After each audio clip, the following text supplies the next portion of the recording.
Fala galera, eu sou o Carlos Carneiro e esse é o podcast Cisne Negro, podcast interativo que vai mudar nosso senso de normalidade, incerteza, surpresa e questionamentos sobre diversos assuntos. Começamos uma nova série sobre design de organizações orgânicas com o convidado Lucas Gomes, especialista em métodos ágeis na aplicação para gestão de projetos e desenvolvimento de produtos no mercado corporativo. Fiquem com o episódio. Então, Lucas, se apresente aí, fale de você, conte pra galera sobre você e depois dá uma introduçãozinha no tema aí pra gente começar a conversar aqui, que eu acho que o papo de hoje vai ser muito maneiro. Vamos lá. Beleza. E aí, galera, boa noite. Bom, primeiro, valeu pelo convite aí, Carlos. Sou Lucas Gomes, hoje eu trabalho como Agile Coach na empresa Everest. Tô atuando lá já há quase um ano, inclusive fazendo um experimento de organizações orgânicas lá no Centro de Excelência de Agilidade. Além disso, eu sou entusiasta da agilidade, adaptação, inovação, startups. Gosto bastante desses assuntos. Também gosto bastante de assunto de produtos. E também eu tenho uma empresa também congelada hoje, a Go2Agile. É uma empresa de consultoria que eu criei lá em Manaus, antes de vir morar aqui em São Paulo. Comecei isso lá. E hoje a gente, assim, como a Go2, a gente está atuando bem pouco, mas é uma empresa basicamente de treinamentos e consultoria na parte de agilidade, ajudar algumas empresas a entenderem, a importância aí do movimento ágil e tudo mais. Que é basicamente a minha profissão hoje também, Hoje, na Everest, eu tô trabalhando em grandes clientes, de consultorias, e atuando. Hoje para ser mais exato, eu tô atuando como um Agile Coach na parte de Discovery de um dos nossos clientes. Tem sido bem legal, tenho aprendido bastante de produto com o pessoal lá, tá? Então, assim, apesar de eu ajudar as pessoas, o que é legal é que eu acabo aprendendo, Eu falei sobre, que seria interessante a gente falar de organizações orgânicas, E aí, o design de organizações orgânicas é bem interessante, porque eu acho que tem um match bem legal até com o nome do próprio podcast, Cisne Negro. Então, basicamente, hoje, muitas das empresas não estavam preparadas para o cisne negro que aconteceu esse ano, o Covid-19. E muitas dessas empresas estão lutando pela sobrevivência. Já estavam antes, mas agora o Covid veio para dar aquele empurrãozinho extra, maroto. Então eu achei interessante, o nome do podcast. Eu acho que esse assunto ele é bem legal porque gira em torno muito de como as organizações podem se adaptar de forma rápida a novos contextos, a novos desafios, E você ter também menos burocracia para fazer essas adaptações. Então, eu acho que organizações orgânicas, eu não quero dar muito spoiler aqui, do nosso bate-papo, mas eu acho que é mais ou menos essa a intenção, Quando o Carlos me convidou, eu falei, o que você acha da gente falar sobre organizações orgânicas, Aí ele falou, da hora e tal, maneiro. Eu falei assim, então beleza, vamos lá. Boa, Lucas. Então é isso aí, organizações orgânicas. Então vamos começar aí dando um conceito geral aí pra galera. Quem talvez nunca ouviu falar sobre isso, não tem nenhuma noção, ou às vezes até tem, mas não tá ligando o nome à pessoa, Isso acontece bastante. Às vezes a pessoa conhece o tema, mas por outros títulos, outros nomes. Então vamos aqui contextualizar. Então, primeiramente, o que é uma organização orgânica? Uma organização orgânica é aquela organização que, imagine assim, ela é um sistema vivo. Ela vai se adaptar. Imagina assim, Imagina o seu corpo, O seu corpo ele é um organismo vivo. E se algum órgão parar de funcionar, o seu corpo ele vai se adaptar àquela situação para justamente tentar ali te deixar vivo. Basicamente é isso, Por exemplo, quando você pega uma doença, Quando você pega uma doença, o seu corpo, sei lá, uma gripe, O seu corpo vai começar a esquentar, que ali é o seu organismo de defesa tentando proteger, fazendo com que a temperatura do seu corpo eleve, Isso aí é a febre, para que ele mate ali, enfim, os vírus e tal. Eu não sei muito bem explicar essa parte biológica como acontece, mas por conta da febre, a gente sabe por consequência que nós estamos doentes, a gente não acaba não se sentindo bem, isso é tudo, graças a isso, nós conseguimos perceber que estamos mal, e aí aos poucos a gente vai procurar tratamento, o corpo vai tentando se recuperar, né? E também a gente vai, dependendo da doença, a gente vai se recuperando aos poucos. Então, basicamente, a organização orgânica, ela é assim também, ela tem esse conceito de que ela é um organismo vivo, ela vai conseguir adaptar a diversas situações que hoje acontecem na nossa realidade, né? Como eu disse, hoje a gente tem aí um grande cisne negro, ninguém estava prevendo isso, né? Que foi o Covid-19. O Covid-19 veio e aí impactou vários negócios diferentes, de vários nichos, vários segmentos. E, basicamente, as organizações, muitas delas estão procurando se reinventar. Então, se uma organização não queria se reinventar, agora ela meio que tem, né? Senão ela morre. Vou aproveitar e pegar um gancho aqui, porque eu sou uma pessoa de administração, né? De gestão e tal. Então, pessoal, aí não sei, mas se tem gente na plateia, tá aí ouvindo nos canais ou assistindo em algum canal de vídeo aí, que seja de administração, talvez já ouviu falar, pelo menos, da teoria de sistemas. Que aí, esse conceito de organização orgânica, né? Ele tem esse pezinho na teoria de sistemas, que é do século passado aí, dos anos 50 para frente, como foi falado, né? A ideia, o conceito não é novo, mas a aplicação ficou nova, porque se falava sobre isso e ninguém aplicava. Então, a teoria de sistema é basicamente assim, justamente associar as empresas a organismos vivos, igual o Lucas explicou. Em contrapartida, porque antes o padrão era o conceito cartesiano, manja do Descartes, tá? Que é muito falado, né? E sobre a lógica matemática, o pessoal chama de lógica cartesiana. O conceito cartesiano era que as empresas eram como máquinas. Assim como o ser humano se via muito máquina, né? Também enquanto ser vivo aqui no planeta, mas pegando isso para as empresas, a ideia é que as empresas são uma pessoa, certo? A gente chama de pessoa jurídica hoje. Indivíduos, pessoas físicas e as empresas, pessoas jurídicas. Então, o conceito antigo, o paradigma antigo, cartesiano, ele comparava tanto as pessoas quanto as empresas com um modelo mecânico, tá? Comparava as pessoas a uma máquina. O exemplo mais emblemático disso era um relógio, tá? Então, o modelo cartesiano era de que as empresas funcionavam como máquinas. E hoje, a administração moderna, a maior diferença dela é associar as organizações a organismos vivos. A teoria de sistemas veio para trazer esse conceito. E é isso que a gente está elevando ao máximo na gestão moderna de hoje em dia. Então, as startups têm isso muito forte, e empresas também que não são startups, mas que são inovadoras, elevam isso ao máximo. Então, cada vez mais se parecem com organismos vivos. É claro que é de forma analógica, embora a gente pode associar que sim, uma vez que uma empresa é composta de pessoas, e as pessoas são organismos vivos, então faz certo sentido que a forma que a empresa se expressa e funciona tem associação com organismos vivos. Tá? Então, isso é estudado em design organizacional, por isso o design de organizações orgânicas, que são as formas que você organiza uma empresa. Então, tem várias formas de fazer isso, de organização de gestão, de operação de equipe, de time. Eu não sei se o Lucas vai tocar muito nisso, eu acho que a gente não vai entrar num ponto tão técnico, mas a gente vai dar essa noção de como que isso é diferente quando a gente está falando do paradigma cartesiano mecânico para quando a gente compara com o modelo orgânico, né, que é a administração moderna. E é interessante o Lucas ter feito esse link com o cisne negro, que é o próprio tema aqui do podcast como um todo, porque o que acontece, galera? É engraçado que a gente está falando aqui do Covid e tal, e que isso foi uma pandemia de vírus aí, que é uma coisa que só organismos vivos contraem, né?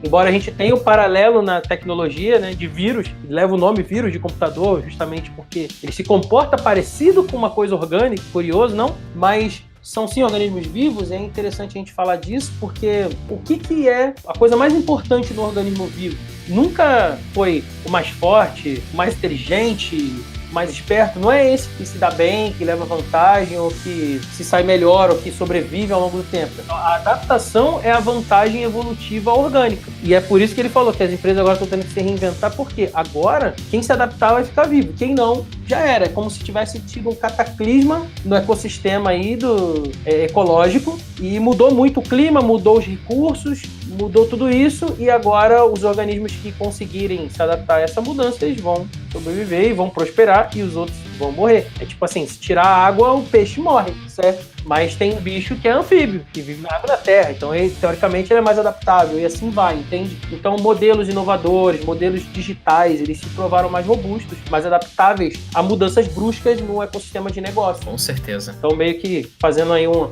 link que ele falou e dando um contexto aí da minha parte aqui de administração, que sou bem entusiasta aí do modelo. Não, mas é isso aí, Carlos, é porque é o seguinte, né, tentando conectar um pouco dos porquês, né, porque existe todo esse estudo, essa faculdade, né, essa ciência atrás de design de organizações, para justamente estudar, né, que assim, gente, lá atrás, né, modelos organizacionais foram feitos para um ambiente que a gente chama, né, um sistema, né, como o Carlos mesmo disse, não um ambiente, um sistema complicado. O sistema complicado, ele é altamente previsível.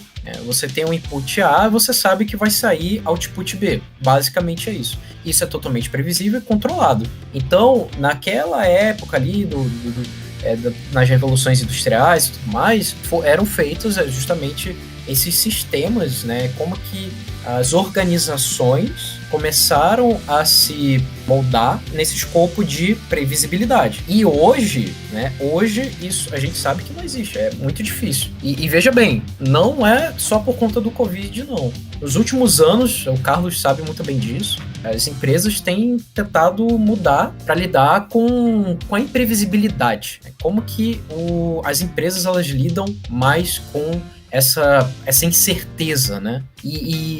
Então, assim, os sistemas organizacionais que a gente conhecia há muito tempo, imagina aqueles grandes organogramas, né?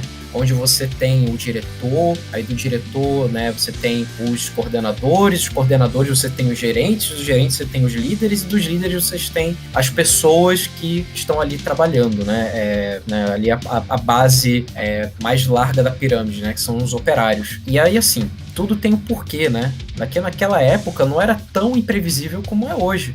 Parte da necessidade básica das pessoas, elas se conectarem, né? Ela tem informação na hora, né? Naquela época, foi feito assim porque você tinha uma cabeça pensante e a cabeça pensante delegava isso para a camada de coordenação e a coordenação fazia justamente a delegação para a grande base dos operários, né? Então, naquela época, inclusive, né? E a gente está falando aqui de Revolução Industrial, tá? Tinha como premissa assim, né? Não, os operários são pessoas que não têm conhecimento, né? Assim, não tem faculdade, não tem estudo. E realmente, naquela época, as classes sociais eram muito assim. É legal, né, Carlos? Porque a gente tentando e discutindo sobre isso, a gente fala até como as organizações, não só empresariais, mas como nós, seres humanos, nós nos comportávamos naquela época e como isso reflete no que a gente tem hoje. Além disso, né, tem um problema que a organização orgânica tenta resolver, é o lance da autoridade, né? Você tem o chefe. Não, o meu chefe pediu para fazer isso. E o chefe do meu chefe pediu para fazer isso. E aí você vai vendo que isso foi nada mais é do que cadeia de delegação. De novo, o diretor delega para o gerente para os coordenadores e assim por diante. Isso quando... Eu tô sendo bem simplista aqui na hora de dizer que é diretor, gerente, coordenador, líder. A gente sabe que tem muito mais camada. Sim. Eu trabalhei em uma empresa corporate só, como muitos sabem, antes de empreender. E eu tava num setor em que o cara que era, tipo, meu chefão lá, tinha 12 caras em cima dele antes de chegar no CEO. Tipo, isso no ano 2000, 2003, 2006, entendeu? Então você tem uma noção. E eu tava num setor técnico que respondia para a área de negócio, então eu tava num setor que, na hierarquia da empresa, ele tava bem baixo, mas não era o mais baixo, o mais operacional de todos. Ele tava ali quase chegando no meio, entendeu? Então a empresa era gigantesca e tinha muitos níveis hierárquicos. Mas vou pegar aqui um gancho da sua fala para você evoluir mais esse conceito aí da hierarquia, né? Então, organizações orgânicas são anti-hierárquicas ou ela trabalha a hierarquia de outra forma? Como é que é isso? Porque isso é uma boa crítica que eu já ouvi de muitas pessoas, que a hierarquia é importante, alguns consideram, outros são contra, outros acham que tem que reinventar esse conceito. Como que você enxerga tudo isso tanto na organização orgânica quanto no conceito que você tenha mesmo, que você acha melhor. Tá. Então, assim, hoje na organização orgânica, né, e a gente pode depois até mais para frente entrar aqui num como a gente pode fazer isso e partir um pouquinho do experimento que eu estou fazendo lá na Evidence, que é o O2, né, é uma tecnologia social criada pela Target 2. Eu lembro, Carlos, até um dia que a gente estava fazendo as notícias lá da Startadora Live News. Startadora Live News, a gente falou um pouquinho sobre esses caras, né? A Target 2 é uma empresa brazuca e eles fizeram essa tecnologia social, que é um como, né? E é legal porque, assim, é definido que hierarquia sim existe. Porque quando a gente tenta horizontalizar muito, acontece um paradigma que é o seguinte: as pessoas, tipo assim, tem muitas coisas que entram em contradição e a busca de consenso é muito, muito grande. E isso trava as organizações também. Então, assim, legal, vamos ter aqui uma empresa horizontal. Beleza, mas imagina, a empresa cresce, e aí a gente está tentando procurar consenso de todo mundo, e aí vem a mudança e a gente não consegue se adaptar por causa disso, e isso gera mais problemas. É legal porque modelos horizontais funcionam até certo ponto. Quando a empresa é grande demais, é muito difícil, porque uma grande politicagem pode tomar conta desse espaço e tudo fica muito meio turvo, sabe? E não é muito bem isso que a gente quer, né? Mas assim, o que eu acredito de organizações orgânicas hierarquia sim existe, mas não de poder, e sim de escopo de trabalho. É diferente. Como que é isso? Explica aí melhor pra gente. Vamos lá. Por exemplo, para isso eu gosto de usar aqui, contar a historinha o que é o viés da autoridade. Tinha um cara, um psicólogo, chamado Stanley Milgram, e ele fez um experimento muito interessante. Para quem conhece, é o psicólogo que dava choque nas pessoas. Experimento social louco, porque assim, ele partiu da hipótese, ele partiu da premissa de que da Alemanha nazista e tudo mais, e, tipo assim, ele acreditava que todos os alemães eram maus, por conta do grande holocausto e tudo mais que aconteceu, e aí ele tentou replicar isso no laboratório. E aí, basicamente, o experimento ele chamava pessoas para dar choque em outra pessoa apertando o botão. Obviamente, a pessoa que levava choque era um ator. Só que a pessoa que apertava o botão não sabia disso. Só que aí, qual que foi a hipótese dele, né? Que ele queria testar. Ele falava assim, pode apertar o botão aí que eu me responsabilizo sobre isso. E pasme, as pessoas apertavam o botão. E toda vez que o botão era apertado, acendia uma luz e o ator atuava, né? Fingia que estava levando choque. Então, o que ele pautou, né? O que ele escreveu? Ele falou assim que quando alguém de maior autoridade se responsabiliza, conseguimos nos isentar psicologicamente da culpa. Nós, seres humanos, temos tendência a atribuir maior importância à opinião de uma figura de autoridade. E isso hoje é reconhecido por viés da autoridade. Isso acontece né, quando se trata de viés cognitivo, vocês sabem, né? Todo mundo tem um pouco desse viés. Basicamente, viéses cognitivos são as tendências que podem levar a desvios sistemáticos de lógica e decisão irracionais. Basicamente, é como a gente age de forma irracional.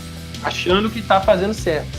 E isso, tipo assim, se algum chefe seu, né, imagina você, Carlos, lá na empresa que tinha o teu chefe tinha 12 caras acima dele.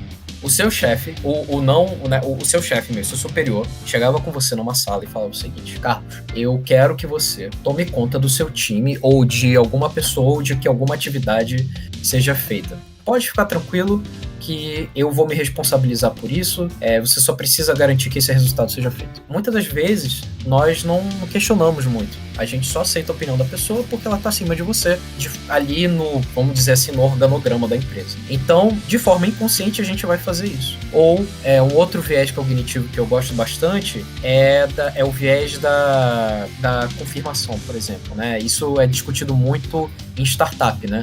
Você acha que aquela ideia é boa, e aí você, ao invés de você ir pela necessidade, você se apaixona pela ideia e você vai tentar achar meios de confirmar aquela ideia. No matter what. Tipo assim, não importa. Eu vou tentar dar um jeito de validar, de fazer com que essa ideia seja válida. Sim, isso aí eu conheço bem, porque lidando com validação e com startup, realmente. Por isso que o nosso método aqui, ele usa o conceito, se eu for levar para o conceito científico, ele usa o conceito do falseamento. É justamente o oposto, quando você fala assim, será que eu não consigo quebrar quebrar esse conceito aqui, provar que isso que a gente falou tá errado, que aí na nossa metodologia aqui de validação, você faz tudo o contrário para tentar quebrar a ideia. Se ela sobreviver, é porque ela é boa. Não significa que ela é perfeita, mas que ela é sólida o suficiente para passar no moedor de carne que a gente criou aqui para sabatinar ela, né? O viés de confirmação você até consegue fazendo isso via falseamento, mas esse da autoridade, só para a gente entender, beleza, você falou do meu chefe falando lá. Isso até aconteceu e acontece nas empresas. Porque o chefe, ele te dá ordem, certo? E de certa forma, só para entender aqui, né? Porque é o que você tem que fazer mesmo, você tem que fazer o que o seu chefe fala. Claro que dentro do escopo de trabalho, mas você está se referindo a quando isso foge o escopo, quando isso causa mal a alguém ou em qualquer situação? Porque não é isso, não é essa a relação. O chefe chega lá, ó, faz isso aqui. Isso realmente aconteceu. E aconteceu pro bem, assim. Até trazendo aqui pra gente olhar por diversas óticas. Assim que eu entrei lá, eu e a galera que entrou comigo na primeira leva, a gente foi meio que a primeira leva terceirizada depois que privatizou a empresa. Então não tinha sido contratado profissionais ainda para fazer aquilo. Contrataram via empresa terceira e a gente lidou com os coroas que estavam na estatal ali há, sei lá, 50 anos. Sei lá quantos anos. Os caras tudo coroão lá e as tecnologias novas os caras não sabiam usar, muito louco. E aí mudou todo o processo de trabalho. A gente trabalhava centralizado, só para vocês entenderem, é uma telecom, né, que era lá do Rio de Janeiro, chamada Telemar, hoje é a Oi, pra vocês saberem. Então eu trabalhava lá no setor técnico que via essa parte de centrais digitais. Bons tempos. Então, qual era a minha função? Tinha as pessoas que acessavam remotamente a central quando dava algumas falhas e resolvia isso por comando. Se o comando não resolvesse, eu tinha que acionar um profissional que estava fisicamente lá onde a central está para mexer nela fisicamente. Ou seja, a gente tentava resolver pelo software, se não desse, ia para o hardware. Só que como era o Brasil inteiro, por exemplo, uma central que estivesse no Ceará, dava para acessar remotamente do Rio de Janeiro, que era onde eu morava na época, e dava para dar o comando lá e resolver. Se não resolvesse, eu acionava o cara lá do Ceará, só para vocês entenderem, tá? Então, o que acontece? Quando a gente acionava os caras, por exemplo, no plantão da madrugada, porque telecom é 24 horas, não podia parar o telefone de ninguém, ainda mais naquela época que a internet não era tão importante que nem hoje. Hoje a gente recebe e faz pouca ligação, mas na época lá era bizarro, entendeu? E tava crescendo cada vez mais a demanda. Então, não podia parar, porque era dinheiro que a empresa perdia quando alguém não conseguia telefonar, certo? Então, isso impactava diretamente na receita da empresa. Então, veja bem, o que acontecia? Eu acionava na madrugada, vamos dizer que eu tava no plantão da madrugada em um dia, e acionava um cara que tava lá no interior do Rio de Janeiro, em Cabo Frio, por exemplo. É uma região dos lagos lá, a região que tem praia, lá no Rio de Janeiro, no interior. E aí eu acionava o cara e falava assim, isso aconteceu, tá? Tô dando exemplo aqui, mas esse exemplo é de verdade, né? É fictício não. Chego e falo pro cara assim na madrugada, ligo pra ele, sei lá, 3 horas da manhã, e ele ficava com o celular da empresa de sobreaviso, assim como eu ficava de plantão, tinha, em cada central dessa do Brasil tinha um cara de plantão pra resolver se desse problema. Aí eu acionava ele e falava, ó, deu problema aqui, deu alarme de temperatura e a central tá fritando lá, você tem que ir lá fazer alguma coisa. Já tentei aqui por comando resolver, já acionei o pessoal da tecnologia, eles já mexeram e não deu pra resolver, então vai ter que ir lá, presencialmente, pra ver o que tá acontecendo. Aí o cara vira pra mim e fala assim, ó, meu amigo, como é que é o seu nome mesmo? Carlos, tá? Carlos, você tem quantos anos mesmo aí? Você é novo na empresa? Sim, tô aqui há 3 semanas, sei lá, já tá recente, sabe? O cara tá, olha só, eu tô aqui já há 20 anos.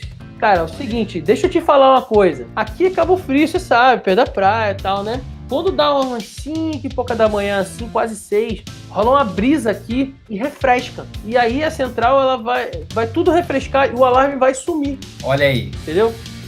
E eu falei assim, então, beleza, tu tá há 20 anos, eu devo estar aqui uns 20 dias, mas eu tô aqui o tempo suficiente pra saber que eu tenho que seguir a recomendação que foi me dada aqui pelo meu chefe. Ou seja, eu preciso te acionar, porque o meu chefe avisou a gente disso. Falou, os caras vão querer enrolar vocês e não vão querer ser acionados, principalmente de madrugada, fim de semana, ou à noite, ou se é muito longe de onde ele tá, porque tinha caras que cobriam uma região grande, e ficava com o carro da empresa, e celular da empresa, pra ir lá fazer o trabalho e às vezes não queriam.